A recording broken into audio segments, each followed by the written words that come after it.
Today's episode of The Overwhelmed Brain is brought to you by GetOutOfTheMess.com. Real attorneys and real legal services, all for a very low monthly rate.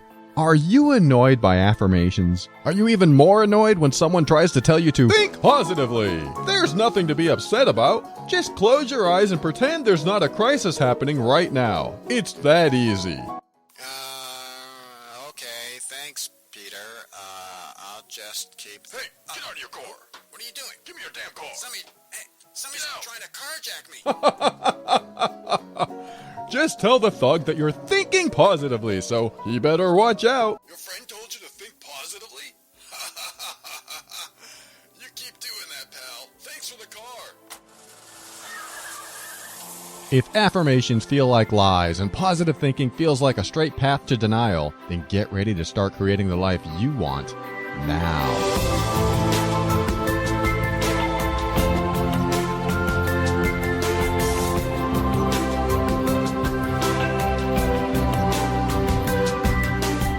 Hello, this is Paul Coliani, personal empowerment coach and host of this show I call The Overwhelmed Brain. And this is the personal growth show for the critical thinker. On every episode, we'll talk about practical, down-to-earth steps to help you improve your mood and keep you sane in this powerful journey we call life.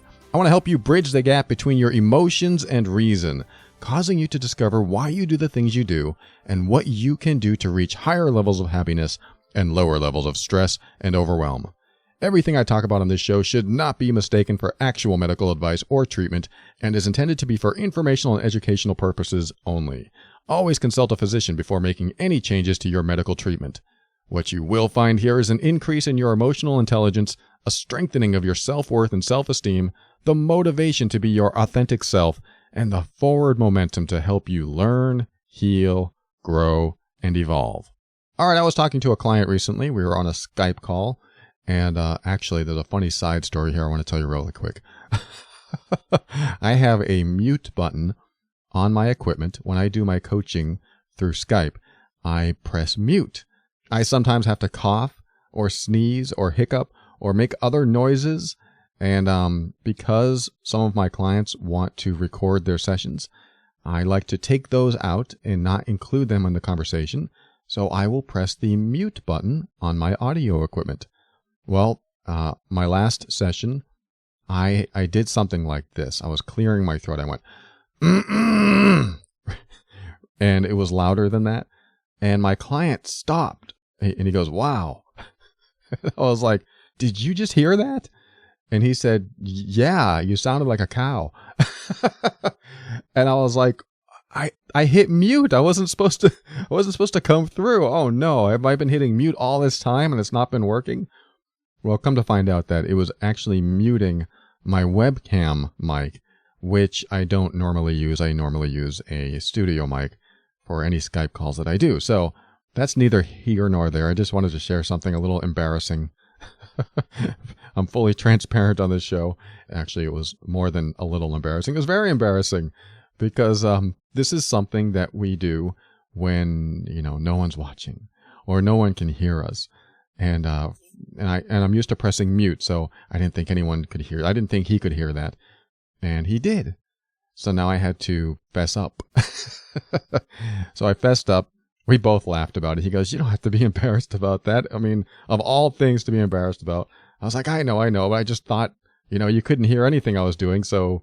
It made me think, oh my God, what else did you hear?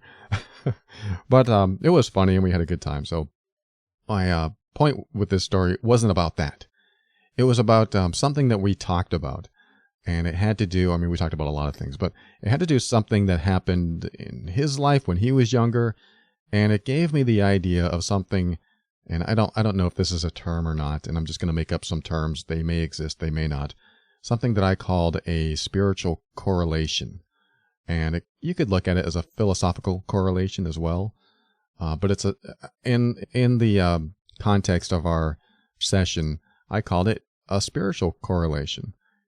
He has some spiritual beliefs, I have some spiritual beliefs, and having a belief outside of you can help you in certain things that feel hopeless, that seem like they're never going to end. If the pain is so great, then having a belief outside of you can help you. I don't normally get into that in this show, but I have it myself. And many of us do have some sort of spiritual belief or religious belief.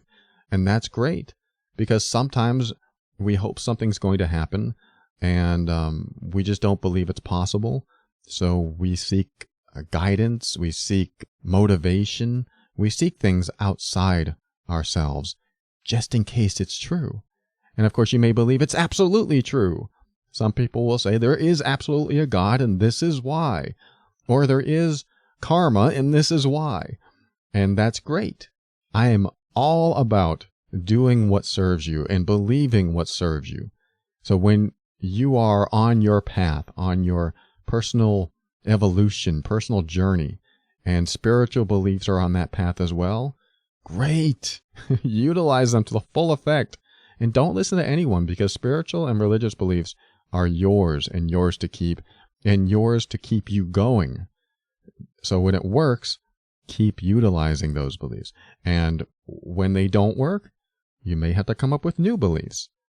This is what's great about beliefs, that you can believe anything you want as long as it keeps you, motivated, energized, or even hopeful.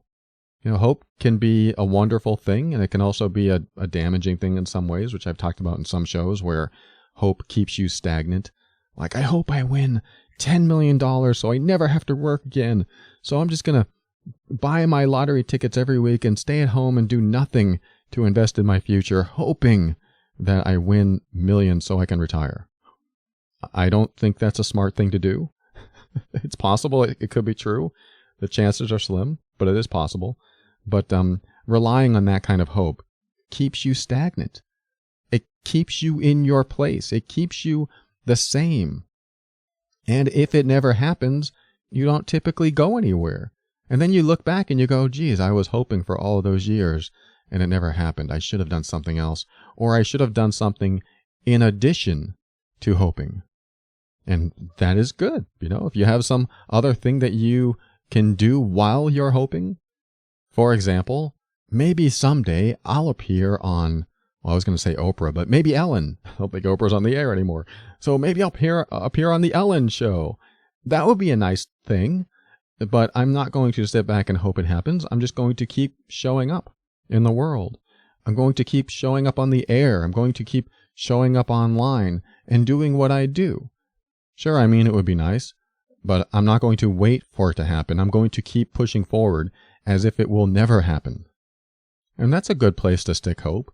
You can hope something happens, but push forward knowing it will never happen. And there's a quote around knowing, because you don't know, you just make it a belief so that you can push forward. Because if you have too much hope, it might prevent you from pushing forward.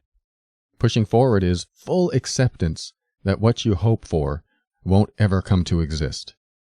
That's kind of a yucky thought. But if you push forward in that way, then you'll achieve a lot more than sitting at home waiting for your lottery numbers to be chosen. Hey, my mom does that. I do it on occasion. We're out and about, and I'll go to the store and buy a lottery ticket, knowing that I just donated to the state's education system, not really giving me a chance to actually win. But hey, I might, but I probably won't. And it's rare. Once every 6 months, I'll buy something. And it's usually my girlfriend going, let's buy a ticket. And I'll go, okay, that sounds like fun. But let me get back to this spiritual correlation or philosophical correlation, whatever you feel comfortable calling it. The correlation that you make between today, something that's happening in your life today, and something in the past that you feel either regret for or guilt about or shame or embarrassment or any of a number of nasty feeling emotions that, a lot of us tend to carry on longer than necessary. Is there something you did in your past that you regret or wish you had done differently? I know there is for me. And what I mean by spiritual or philosophical correlation, I'll just call it spiritual correlation from this point on, too many words, is that there's a lesson to be learned by the regrets and shame and embarrassment and other nasty feelings from your past. There's lessons to be learned from those moments. And we can either continue to learn those lessons over and over again by continuing the suffering, or we can let go of what happened and take the lessons with us so that that kind of thing, we do our best to never let it happen again. So the spiritual correlation is look at what's happening in your life today and how does it relate to what happened in the past that you feel any of those nasty feeling emotions about. For example, let's just say that something isn't going right in your life today. Something is off or needs improvement or needs a total overhaul. If you have something in mind, I want you to think about something that happened in your past that might be related in some way. And when you come up with something in your past, I'm going to give you a little exercise that you can do to find any type of spiritual significance or correlation to what happened in the past and today. It's like connecting the dots between the present and the past, or what I like to think of as completing a circuit. I don't know how much you know about electricity, but when you plug a lamp into a wall, you are completing a circuit. The circuit ends at the wall, and then you extend that circuit into a light bulb. I mean, this is probably oversimplifying it a lot, but let's just say that it closes the circuit so that the light bulb can get powered, can get electricity. Great. You've connected two dots, the power source and the thing that needs power. I call that closing the circuit or completing the circuit. And you can do this in your mind too. Something happening today in your life is, let's just say, the light bulb. And something happening in the past is the circuit. So how can we correlate the light bulb with the circuit and make that light shine so we have a new thought, pun intended, and find the spiritual correlation and figure out what lessons we can learn and maybe what we can release and express from that past event? I mean, I'm sure some things come to mind right away. Well, if that thing in the past never happened, then what's happening to me today would never happen. You might already have those correlations.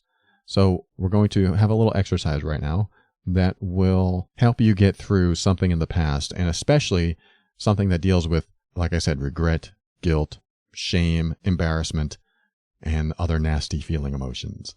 We don't want to carry those around. So let's do this. Get something in mind. Get something that you feel ashamed or embarrassed or regret or guilt about.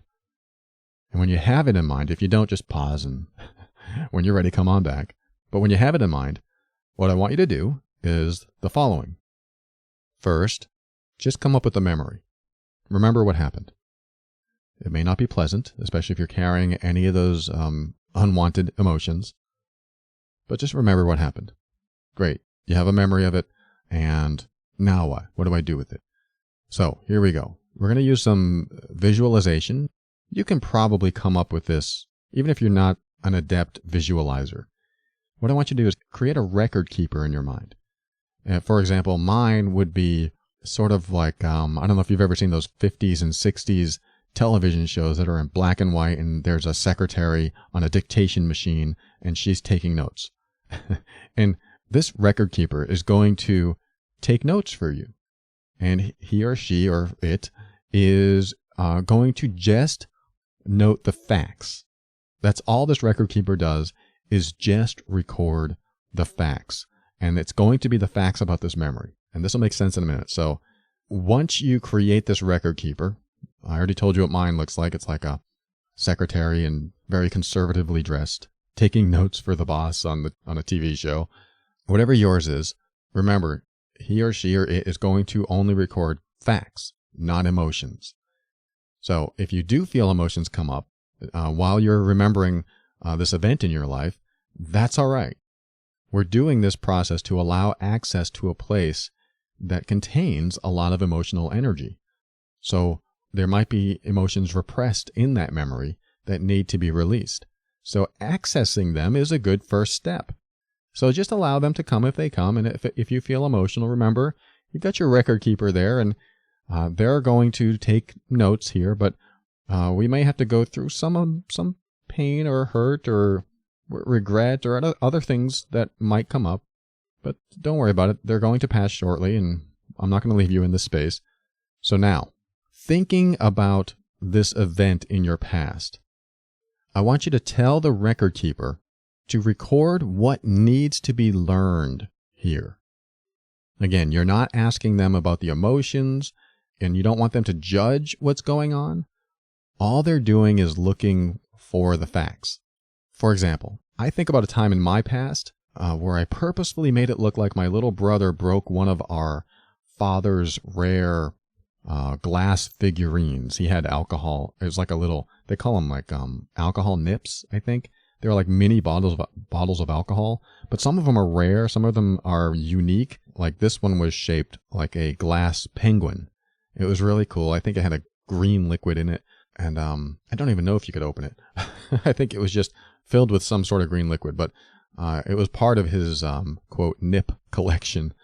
Well, anyway, as a kid, I broke it. It was sitting in the bathroom on the bathroom sink, and I knocked it over, and one of the arms broke off. And boy, did I feel scared and bad, but mostly scared. Mostly like, oh no, this is bad. This is bad news. This is his favorite nip, and I'm going to get in trouble. But, as I said, I purposefully made it look like my brother broke it. And that event made me feel regret because he got in so much trouble. And no matter how much he denied doing it, I kept hearing my dad say, "I know you did it, so don't lie to me." I feel bad about that. I don't carry the regret like I used to because of this exercise and other ways I've healed from that. But I still feel bad about it. I still wish I had done that differently. So when I think about this process, when I think about a memory that I regret, that is definitely one because I allowed it to happen. I've since apologized to my brother about that. But at the time, he was a child. I was his big brother. He was supposed to be able to look up to me, and I got him in trouble. So I had to move through that and heal from some of my regret. But anyway, you go to your record keeper and you ask them to take notes on the facts of the memory, the facts of the situation, the facts of that event. Here's what I came up with for my event, and this will help you maybe organize your thoughts around the facts of your event. One fact is that I wanted to avoid getting in trouble. That's a fact. That's true. The record keeper is not here to judge that or talk about emotions. They just want the facts. So my record keeper, she notes, okay, you wanted to avoid getting into trouble. Great. Fact one. What's another fact? Okay, another fact is I intended for my brother to get into trouble instead. Unfortunately, that's also true. Okay, that's just a fact. Now, while you're doing this, some emotions might come up. You might cry. You might have something pop up that you didn't think of before. But you're just going over the facts, and it's okay if these emotions come up. Let them arise. And if you have to express them or release them or just let them come up and do what you have to do. Let them be because you don't want to resist them. Just let them be. But then come back to the facts. Okay, the next fact is, like I said, I intended for my brother to get into trouble. That's true. What's another one? Another one is that I knew the figurine meant a lot to my dad. That hurts, but it's true. That hurts because I broke it, and I think about the other things around this event, and especially that I got my brother in trouble, but it's true. It's just a fact. I knew the figurine meant a lot to him. All right, what's another one? Another one is that it took place in the bathroom. Okay, that's true. It's probably insignificant, but these are just facts. Okay, so what else?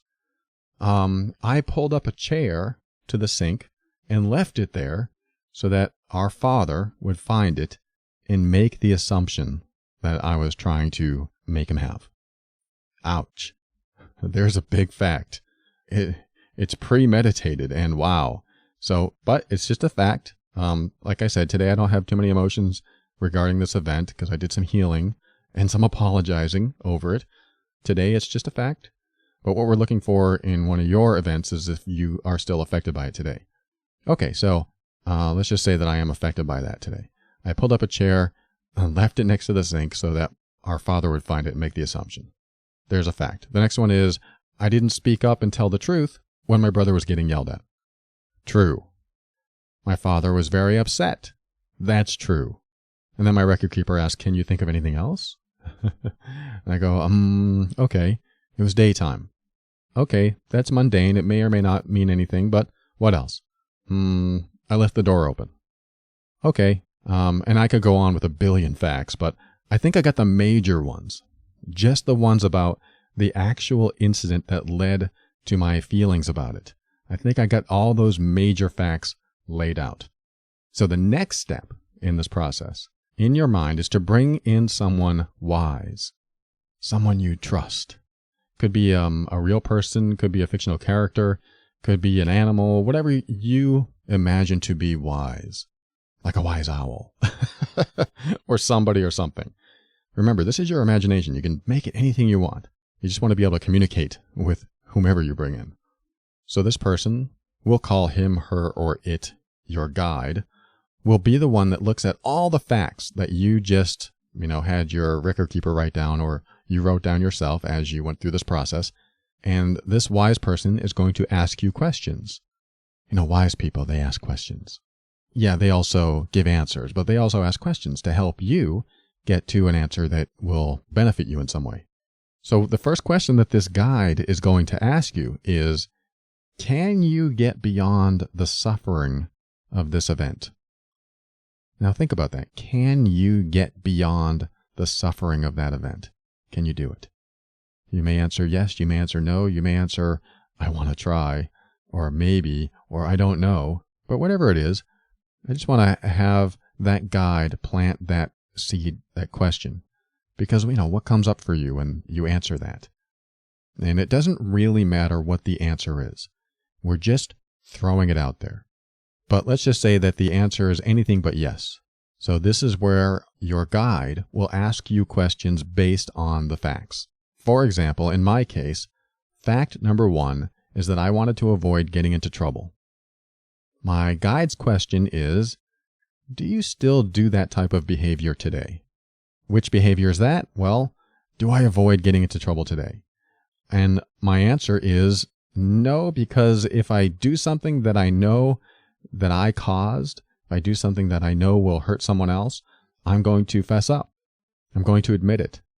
So my answer to that question is no, I don't do that behavior today. And the guide goes, okay, let's go to the next question. So whatever it is for you, whatever your first fact is, and the question might be something like that. It may not always work out that way, but we'll get to that in a second. So fact number 2 in this case is that I wanted my brother to get into trouble. So my guide will ask me, do you still do that behavior today? And I'll go, well, I'm not near my brother. I don't live with my brother. So no. And then my guide might say, well, do you do that with anyone? Do you want other people to get into trouble? And I think about that and I go, no, I don't want that to happen. It is not my intention or my purpose to get someone else in trouble. Okay, let's go to the next question. And you're going through your own facts here, and your guide is asking you similar questions. Do you still do that behavior today? So fact 3 in my case is that the figurine meant a lot to my dad. It's a fact. My guide probably won't ask me about behavior from this fact. But, being the all-knowing wise teacher they are, they'll probably ask me something about meaning and value to others.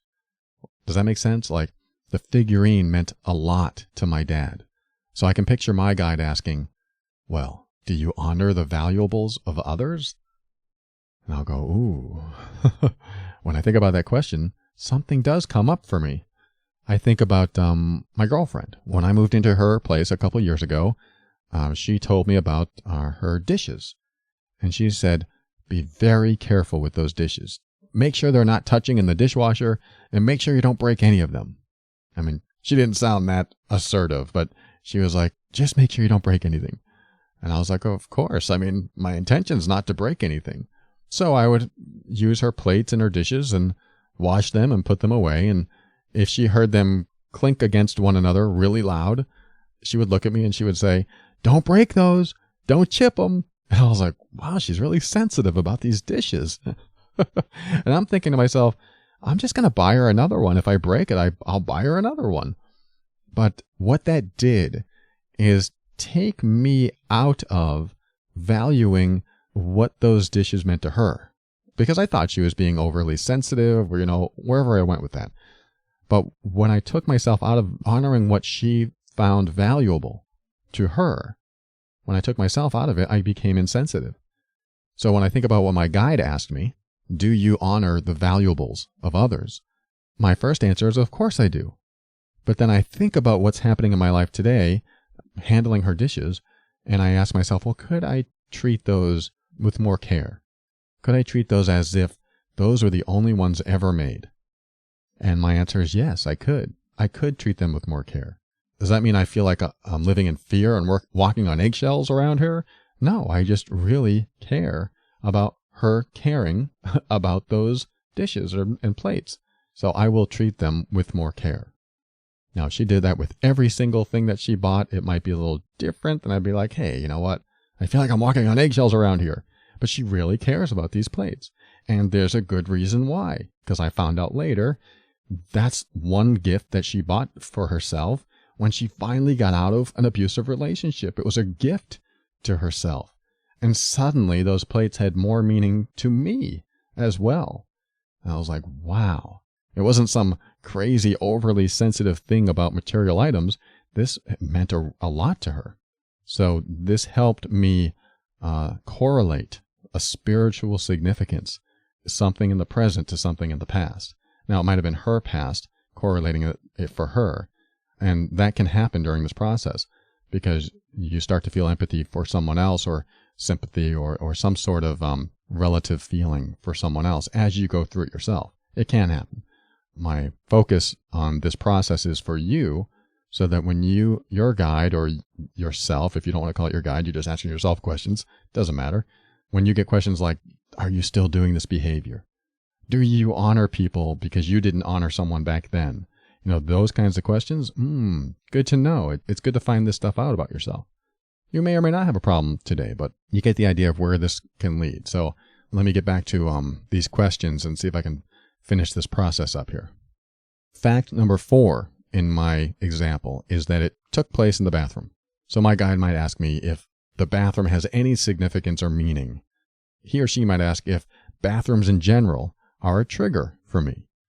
My answer, no. The fact that it happened in the bathroom is completely meaningless to me. I have no emotion attached to bathrooms. It's a good question, though, because you never know. You might have an aversion because something happened to you in a certain room in your house when you were younger. So that could be a circuit that gets completed when you start asking yourself these questions, or your guide does. All right, 2 more facts. Fact number 5 is that I pulled up a chair right next to the sink and left it there so that my father would believe that my little brother, who couldn't reach it, put the chair up to climb it to reach for it. That is so manipulative. That is so tricky. That is so premeditated and just plain mean. But I did it. And so I am fessing up to it on the air even, but I'm fessing up to it in my mind too. I'm like, all right, that's a fact. I pulled up a chair, left it next to the sink, so my father would think that he went for it and broke it. Now at this point, my guide knows what to ask for sure. He asks, do you still influence or try to manipulate people's thoughts so that they make the assumptions you want them to make? Now I have to think about that. Am I always 100% ethical and moral? I mean, I try to be, but do I ever influence or try to manipulate other people's thoughts? I think about my personal life. I think about my friendships. I think about my online interactions. Is this true? Do I still try to influence or manipulate people's thoughts? So that's something I might want to explore. If I'm trying to paint a picture for someone else to get them to a certain conclusion or to get them to a certain thought process, then I might be holding on to something from the past. And if I'm holding on to something from the past, guess what? That's going to continue any suffering that I might have from the past, because I'm repeating the behavior. When you repeat the behavior, you might repeat the regret or I should say extend the regret, extend the shame, extend the embarrassment, extend the guilt, all those not so good feelings, because you might be repeating the behavior in a different way. So I may have to look at that. And if I can't really think of a time when I do that now, from this point forward, I will think about it. Am I writing this post to manipulate people or to make them assume things that I want them to assume? Am I putting thoughts in their head that I want them to do without really being direct about it? I mean, I don't have a problem when someone's direct. Like, try this. And this is why you should try this. But if I'm purposefully manipulating someone's thought process, then that might fall in line with what I did in the past. So that's something I'll definitely be aware of, or at least more aware of, because going through this exercise, like real time right now, I think about this stuff. Am I always 100% honest and authentic every single second of the day with every person I ever meet? That's a good question. Are you? So let's get to fact, number 6. Fact 6 is that I did not speak up and tell the truth when my brother was getting yelled at. You know what my wise, all-knowing guide will ask, right? Do you find yourself not speaking up and telling the truth when others are in trouble? That's a good question. And I can say, I believe I do. Most, if not all the time. And I've talked about this before. I spoke up once for a coworker that wasn't in the office because my 2 bosses were talking down about him. So I spoke up. I feel like, wow, I've done that, so I know I'm capable of doing it, and I know that I can choose to do it, and I know that when I feel it's the right thing to do, that I will do it. So I feel pretty confident about that. If something happens in the future, am I going to do it? I don't know. I think I have to assess every situation as it comes, but I feel pretty confident that I would do that. Now, my inner guide can also pinpoint it even further and, take out a piece of information. Instead of saying, do you speak up and tell the truth for others? They might just say, do you speak up and tell the truth? Well, I typically do speak up and I typically do tell the truth, but I'll be aware of that as I go forward. Do I need to speak up?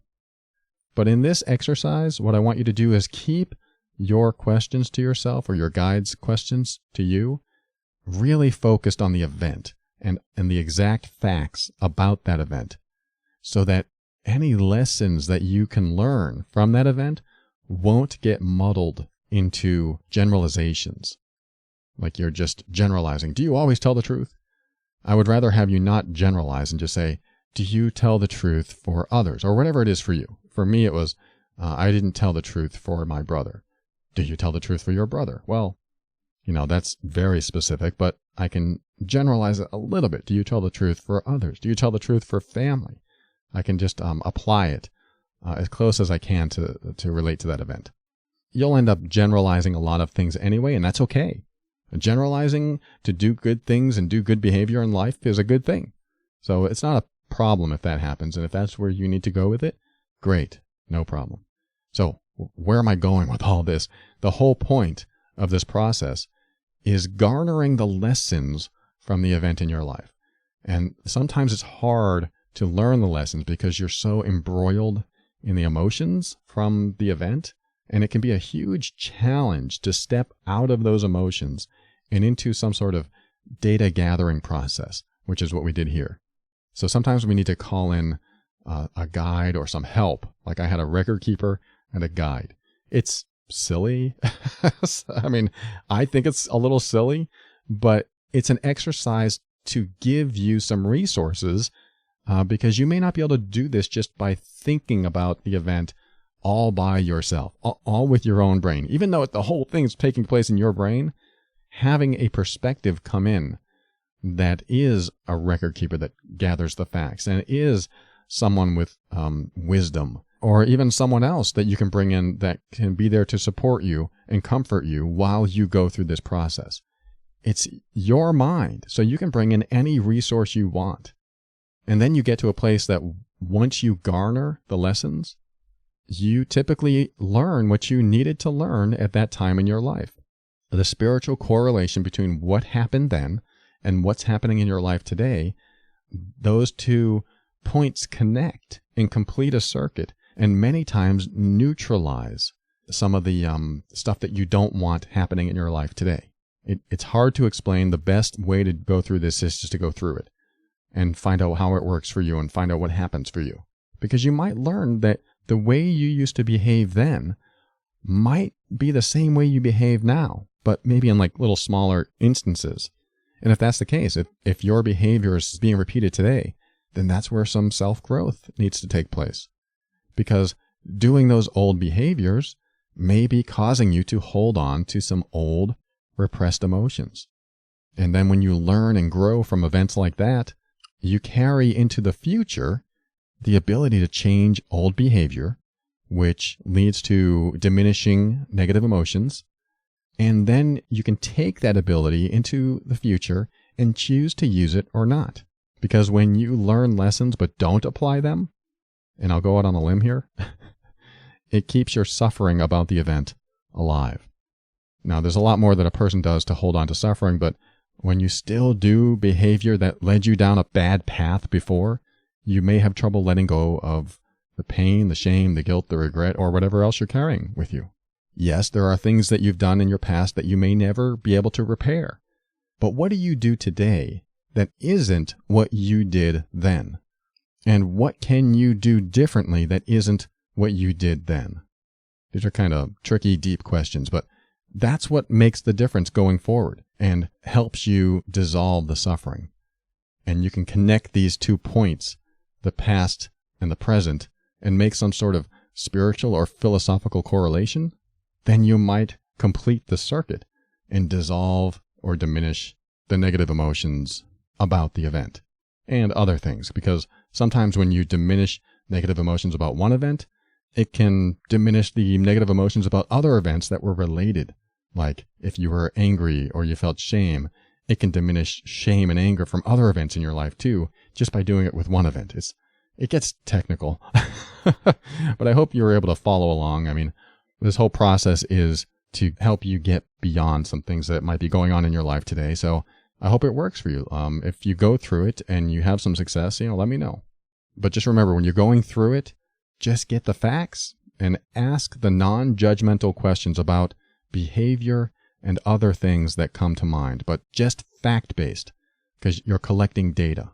And you may also want to ask yourself questions if you have the same beliefs or the same values or the same personal boundaries that you did then. Ask yourself a bunch of questions, but keep them focused on that one event. That way you can come closer to a resolution of that single event. I mean, you can always do the same process for other events in your life too, but keep this process focused on that single event and see where it takes you. Thanks for playing along. We'll be right back.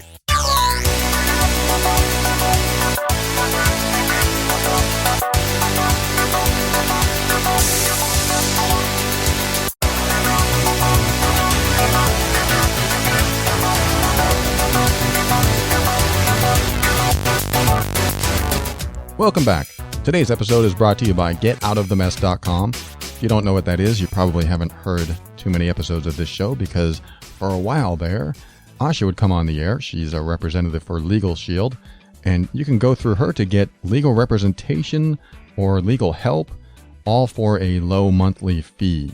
And yeah, I know, the first thing you think of is, oh, another monthly payment.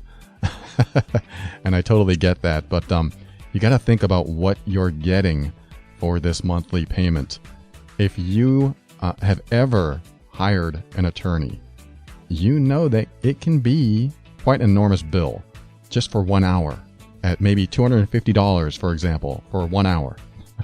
And you also know that you typically don't hire an attorney for an hour. It's usually multiple hours, and the bill just keeps racking up and racking up. So typically, we try to reserve calling an attorney until it's absolutely necessary. And one of the things that a lot of people don't realize is that there are services available that you can call an attorney for anything for this low monthly subscription and not pay the $250 an hour for many of the services they offer. For example, when someone tried to sue Asha for using illegal images on her website, which she didn't know about because her web designer put them there, she called her attorney, which she only pays for $20 a month for access to her attorney. And they sent the company a letter and said, it's not her fault and it was the web designer and they have been removed, and they never bothered her again. But had she not had this option, she would have had to go through a big mess, which is why she created getoutofthemess.com. So if you are having any trouble anywhere and you just want to get out of that trouble, because if it's holding you up, if it's holding you back, if it's always on your mind and it's always stressing you, why not pay like $20 a month to have access to attorneys that can do some representation for you? You can't imagine the number of things that you can use an attorney for until you have full access all the time. It's quite a liberating feeling. I mean, just having the ability to send my book contract to an attorney without having to pay them hours for their work because contracts are included in the monthly subscription fee, I'm thrilled. So I use this service. I recommend that you use this service, and I want you to give Asha a call at 678-355-8777 or go to getoutofthemess.com and check this out because it can help you with so many things. You don't have to wait for just the big things to use an attorney. You can use them almost any time. So call Asha today and find out if this service is right for you. 678-355-8777.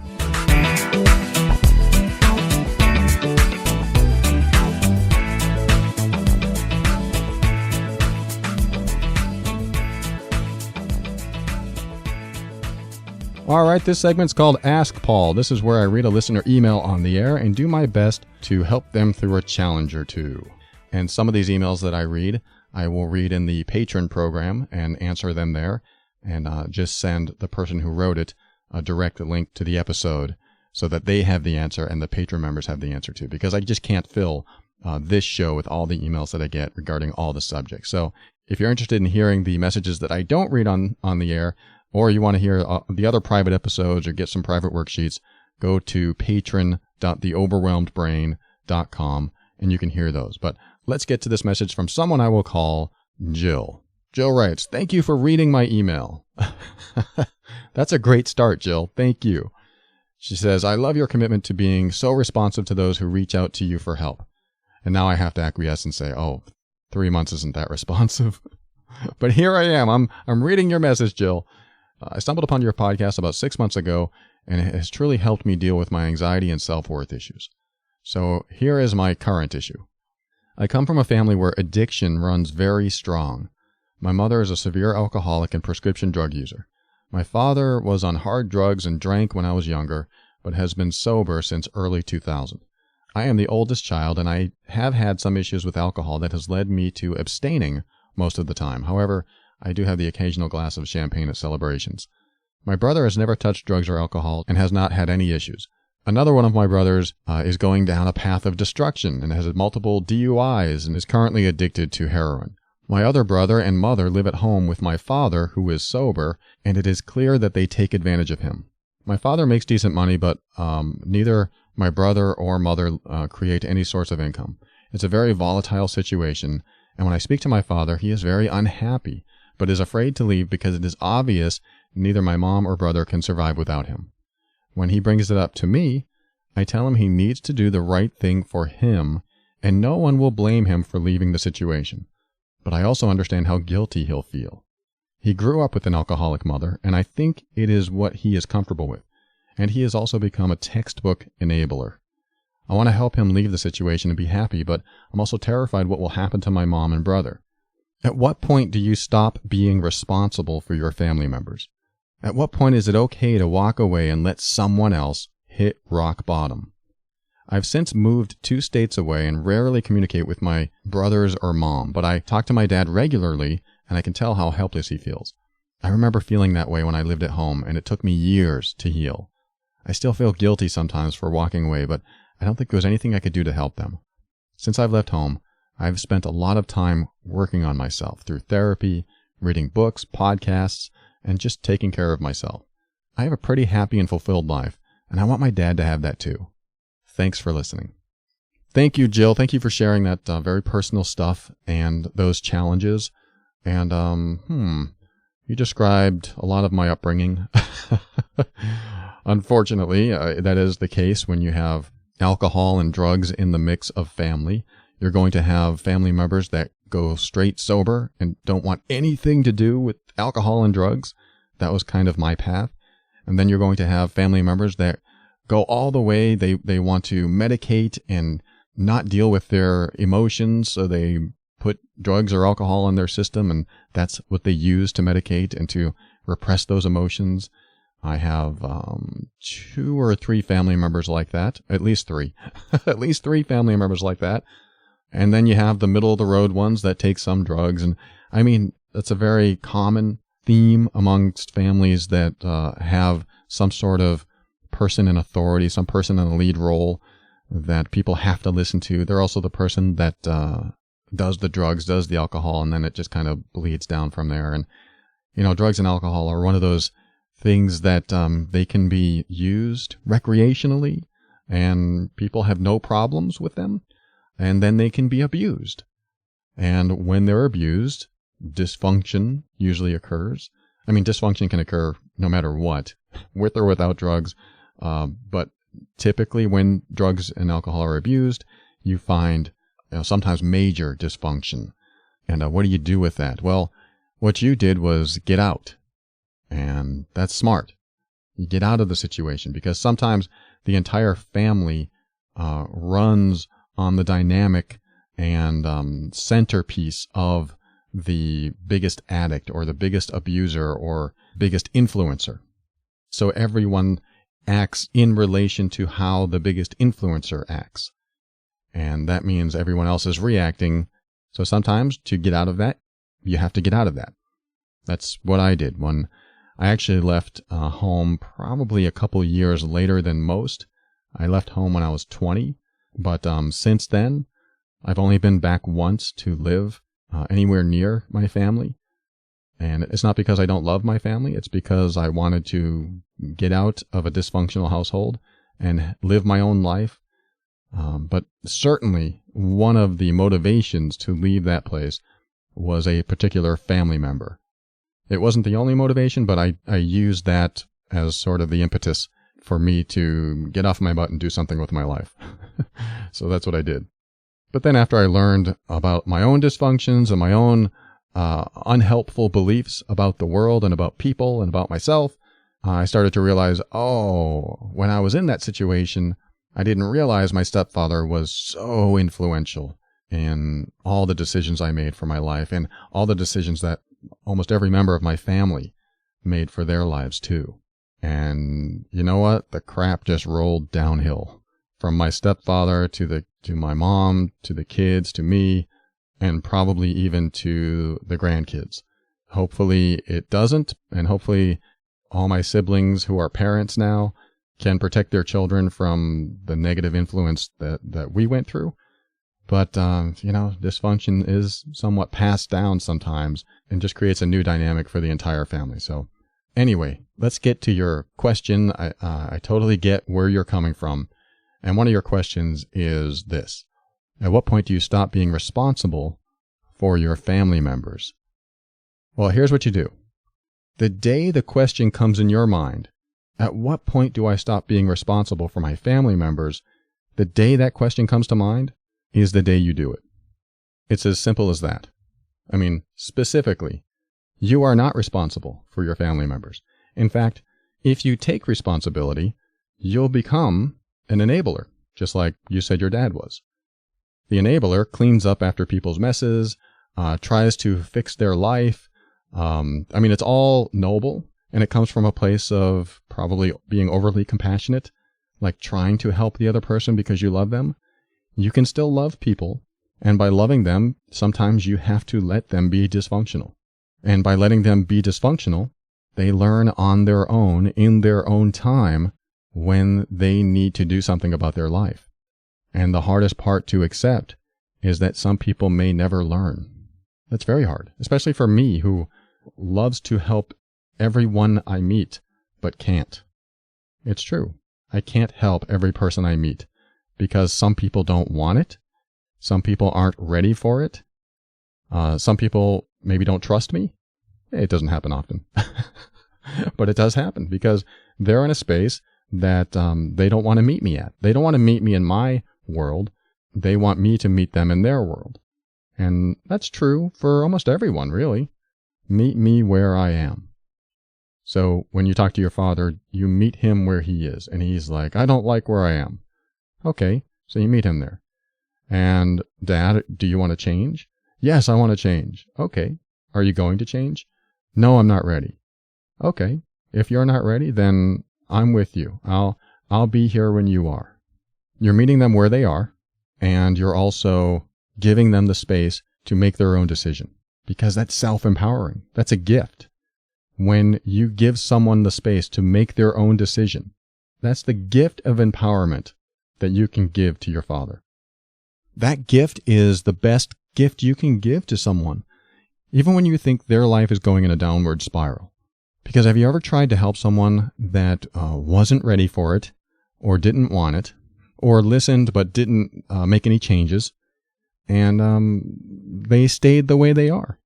And most of the time they stay who they are until they reach that rock bottom, which is your second question. At what point is it okay to walk away and let someone else hit rock bottom? Now, this is controversial. I'm going to tell you things that may not work for you, but in my life, I have to let someone hit rock bottom, and that's a huge risk. And I'm talking about my personal life, my family life. I have a relative that takes a lot of drugs, and I am watching this person spiral down and basically kill themselves with drugs. And it's hard because this person is close to me. But what do? I mean, you can do an intervention, I guess, and that can work. I've seen TV shows where it works. I don't know if it always works. I don't know what the success rate is. I'm not typically the intervention type guy, because I think we all do the best we can with the resources that we have, and because change typically works when it's self-initiated. I'm not against interventions. They probably can and do work, but they may not. I just don't follow that path. I just meet them where they are, and I show them love and compassion and kindness and respect. And this leads to another point, which is the best way to help someone who's in this situation, and this is my own opinion, is be the best and healthiest person you can be, so that when they are ready for a change, you are the person that if they reach out to you and ask for help, you can help them with that change. It's hard to help someone with change when you are influenced by that someone, or part of the family dynamic that is influenced, and you've moved yourself out of that family dynamic, from what I can tell in your letter. Going through therapy and reading books and taking care of yourself. The better and healthier you are, the more that will rub off on others. It doesn't mean you go around saying, I'm better and healthier. You just live it. You show up as that, and you do it with compassion and loving and kindness so that they feel good with you. They may not feel good with you, but they're safe to be around you being themselves, because that's huge. I mean, a lot of people will take drugs and drink a lot of alcohol because they're afraid. There is some sort of fear, whether it's a fear of past pains or future things that give them anxiety, or just afraid of what's going on inside of them for other reasons. But imagine if they were with someone where they weren't judged and they were loved and respected for exactly who they are, no matter what they did. That's a different feeling than being around someone who says, you should get out of that situation. You should stop taking drugs. You should do this. You should do that. That's a different vibe, and it can often exacerbate their behavior. I can't tell you how many times I told my mom to leave my stepfather. And, this is 20 years ago. I just said, why don't you leave him? Come live with us. We'll help you. We'll move you out. We'll go in and get your stuff. We'll do everything we can to help you out. And she never did, and she never could. She had her own fears. She had her own reasons. And she wasn't ready until she was ready. And that took another 20 years. And I felt where you are. I didn't want her to hit rock bottom. I didn't want her to be in that situation. I just saw that situation as dangerous, abusive, and of course, highly dysfunctional. And she was definitely enabling him to continue being who he was. And no matter how hard she tried, it just got worse and worse and worse. And no matter how hard the family tried to get her away from him, it never improved. In fact, even mentioning that she should leave him probably brought up more fears in her, causing her to go into more denial. I mean, you never know what's going to happen. So all you can do is be kind and non-judgmental and healthy to A, be a role model, and B, be the healthy person that they know they can trust and rely on when the time comes that they make a decision to improve their situation. That's all you can do. Sometimes you do have to let them hit rock bottom, because breakthroughs come from the breakdown. When someone has a breakdown, it might be the first time they realize they have a choice. When you're in it, you may not realize you have a choice. So you don't even consider any choices. You don't consider any alternatives to your situation. But when the breakdown comes, sometimes all hope is lost and you realize, wow, I've got nothing else to lose. I can do this instead. And then they get out of the situation. Or it could be worse. Their breakdown could be injury or death. It can go that route. I mean, if you see a serious situation where death is imminent, I'm not saying don't do an intervention, but I am saying when you see someone slowly destroying themselves with drugs or alcohol or something else, all you can do is be the healthiest you can be, so that hopefully they will look at you and go, why is your life so great? And how do you do it? How do you get through a day? And then you can open up a dialogue with them and say, this is what I do. I mean, you don't want to judge them. Well, I don't take drugs. You don't want to come from that angle, because it's going to drive them away. You just want to make them feel safe around you and let them know that you're a non-judgmental, healthy friend, and when they're ready, you're there for them. Now, that doesn't mean you become an enabler. That doesn't mean when, for example, Jill, your father calls you and says, I don't know what to do. Can you come over and tell your mom not to do this to me? I mean, you don't want to take over his own responsibilities for honoring himself. That's something you don't want to do. That's enabling. I'll take over your responsibilities for honoring yourself. I'll take over your values and I'll take over your life so that you don't have to do anything. That's not self-empowerment. That's giving them a fish, not teaching them to fish. It's totally different. This can be hard. This is a hard road to travel, because you see people that you really love, that you really appreciate having in your life. You see them going downhill. And it saddens me to see this happen to close family members of mine. When they go downhill and you know that there's a better life for them if they just do these certain things, but they can't until they're ready. They can't until they do either hit rock bottom or they have some sort of enlightening moment that shakes them up so that they have to do something different. But that is usually self-initiated. It's usually something that they discover or that happens to them that's just so powerful. And it just needs to happen to them instead of someone coming up to them and saying, this is what you need to do. Or like I did, I can help you, Mom. Move out, I'll help you. No matter what the best solution is, and you could give them the golden ticket out of their situation and they still won't take it. And we just have to let that responsibility go. So your question is, at what point do you stop being responsible for your family members? Today. You just have to. And if you feel any guilt about it, then be a better you. Improve yourself. Be the best you can be. It doesn't mean you don't check in. I mean, you can check in and you can call and how are things going, but never bring up, are you going to leave?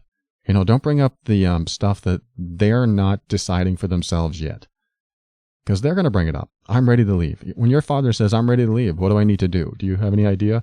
I mean, that's when they ask for help.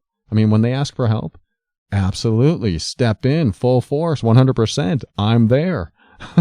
That's what I would do. If my mom ever called me up and says, I am ready to leave this relationship, I would be like, I will find the next flight there. That's what I would do. And, she's out of that relationship now. But before, when she was in that relationship, if she said that and she called out to me for help, I was there. And she knew it. She knew I was there for her. But she would have had to have come to that place in herself before she reached out to me.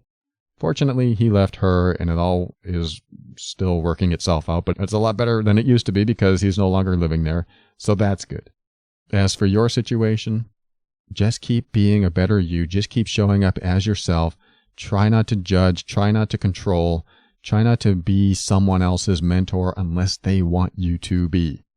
Try not to be someone else's guide out of a situation unless they want you to be. When they reach out for help, when they are ready to take action and look to you to take that action, step in, full force, go for it. They may be scared, but that's why it's good to be a healthy, confident you. So you can bring this confident you into the situation saying, don't worry. We'll tackle anything that comes along. You don't have to worry about a thing. That would feel pretty good to someone who's scared to move, but they're going to move anyway. Great. So I hope this information helps. Like I said, it's very hard. It's a very difficult situation because we love our family. A lot of us do. And we want to do everything we can to see them through. And, this doesn't apply to young children. If you're taking care of young children, you just have to be the disciplinarian sometimes, the authority, to make sure that they don't get into trouble. At the same time, you don't want to be overbearing and over-authoritative and overly restrictive because that usually causes them to rebel. But with children, that's a whole nother episode for a whole nother day. And no matter what I say, they're going to do the opposite. So we'll talk about that some other time. But for the other adults in your life, for your sisters, for your parents, for your cousins and other relatives, just be you, just be there. And when they're ready, they'll reach out. They'll know who the stable people are in their life, and they'll seek you out. You have challenges ahead because you'll see things that you know that people can do better, but you have to be stronger in yourself so that they see that strength and they know where to get it when they're ready. I hope this helps, Jill. Thank you so much for writing, and thanks for listening to this episode of The Overwhelmed Brain. When we come back, we'll thank a few people. I'll give you some final thoughts, then we'll close the show. Be right back.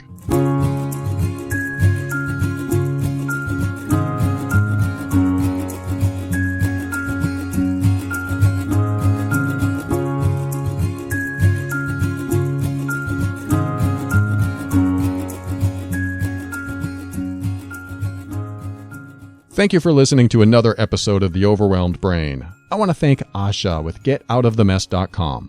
She has the amazing ability to connect you with the freedom to be comfortable no matter what life sends your way. That might be an overstatement. But if you're in the US or Canada and you have some legal issue you want to deal with, or you want to make it a legal issue, visit GetOutOfTheMess.com or call 678-355-8777 and talk with Asha today. And I want to thank those who are using the Amazon link on theoverwhelmedbrain.com. When you shop using the Amazon link, and Christmas is coming, when you shop using that link, Amazon sends us pennies on the dollar for everything that you purchase there. And it does help with everything that we do on this show.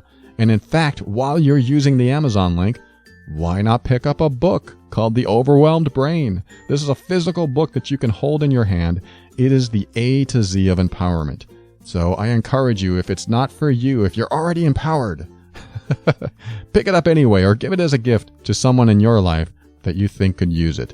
Get The Overwhelmed Brain in a paper book fashion, not an ebook. Well, it will be a Kindle book too, but it's also a book you can carry around with you with a yellow highlighter or a pencil or however you take notes in a book.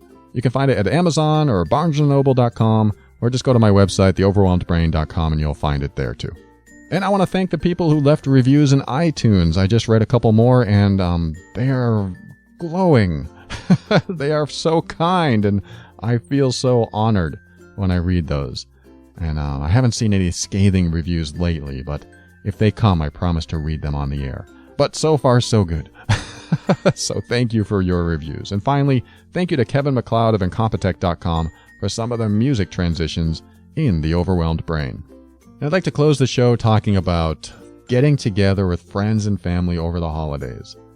Yes, isn't it nice? Isn't it nice to get together with friends and family over the holidays? Well, yes, but not all of us do that. Some of us don't have friends and family to get together with. I remember when my wife left, I had no one on my birthday, and then I had no one on Thanksgiving. And then I had no one. I was alone. I was literally alone because I knew very few people in Portland, and those that I knew, I certainly wasn't close friends with. They were work friends, and they had their own thing going on. So, I wasn't invited to anywhere by anyone. So I spent those holidays, I spent Christmas alone, spent New Year's alone. And, that's not the first time I've done that, but that's happened to me in the past. Sometimes we're just alone during these special events when we're supposed to be with family and friends. And that's no fun. And I get it. So maybe we'll visit social media and find out how everyone's doing, and then we'll see that they're with their families. But what do you do when you're alone? Does it affect you? Is it sad? I remember when I was alone during the holiday, it didn't really matter to me if it was the holiday or not, because I was alone the day before and I was alone the day after. And so, where do you go when you're alone? What do you do? Well, this is the most important time for self-nurturing. Self-nurturing is when you treat yourself as your own best friend, or the best father you never had, the best mother you never had, or maybe you did have the best father or mother and they're not around, or you can't be with them, but you do some self-nurturing. And all that means is if you would go out to a movie with your best friend, then make yourself your best friend and go out to that movie, damn it. If you would eat a grand turkey dinner with your family and your family's not around, then make yourself a grand turkey dinner and eat it. I know it's so easy to talk about, right? It's so easy for me to just say that. Sometimes you just want to feel alone. Sometimes you want to own that loneliness, that place, because you're not ready to self-nurture, or it feels weird or something. So what else can you do? There's a million things that I could talk about here. Go to the homeless shelter and start feeding the homeless people. You know what? That's not a bad idea, because I remember when my wife and I were homeless. I mean, we weren't living on the street, fortunately, but we had nothing else. And we went to the homeless shelter every day. Go to the food kitchen and serve homeless people. How about that? That may not be up your alley, but I tell you what, when I was married, we were so grateful to have a food shelter serve us on Thanksgiving and Christmas. We were so grateful. In fact, I remember they dressed up the soup kitchen with all these colorful lights, and it did feel festive. I think about those days today and go, wow, look at where we were at that time, and being grateful to be in line at 6 a.m. at a soup kitchen. So grateful for those times. And, there were so many people. There were families there. We were together, but we were still two adults. There were adults there with children. And we could look at those people and realize how lucky we were. We didn't have children in this mix, but, people that had children probably had it a lot harder than we did. So I can look back and feel grateful for the people who volunteered their time at a soup kitchen to feed me. That just feels so amazing to me. So, that's a choice for you. You don't have to go to a soup kitchen. You can go to a meetup. You can go to someplace like, I don't know if you have this in your area. It's called nextdoor.com, Nextdoor. They don't know I'm talking about them, but it's a resource that I use that you can connect with your neighbors. It's a little bit more local than just connecting through Facebook, but you can find out events, and you can put messages out there to your direct neighbors. We're talking about in your neighborhood. It's a neat service. I don't know where they do it. I don't know if it's just the U.S. or outside the U.S., but check it out, nextdoor.com. That's a good way to connect with people. So if you don't want to be alone, you can put a message out there that says, and you could do this through Facebook too, put a message out there that says, hey, I'm spending the holiday alone. Anyone want to connect? Or not. These are just suggestions. You could certainly listen to every single episode that I created, and you won't be alone on the holiday. Because I have over, 170 episodes now. You just listen to me talk the whole time. But I am here for you when you're ready to listen to another episode. And let me just say this one last thing about being alone during the time when everyone else is with their family. It's nice when family or friends bring a gift and say, hey, we got this for you. That feels good.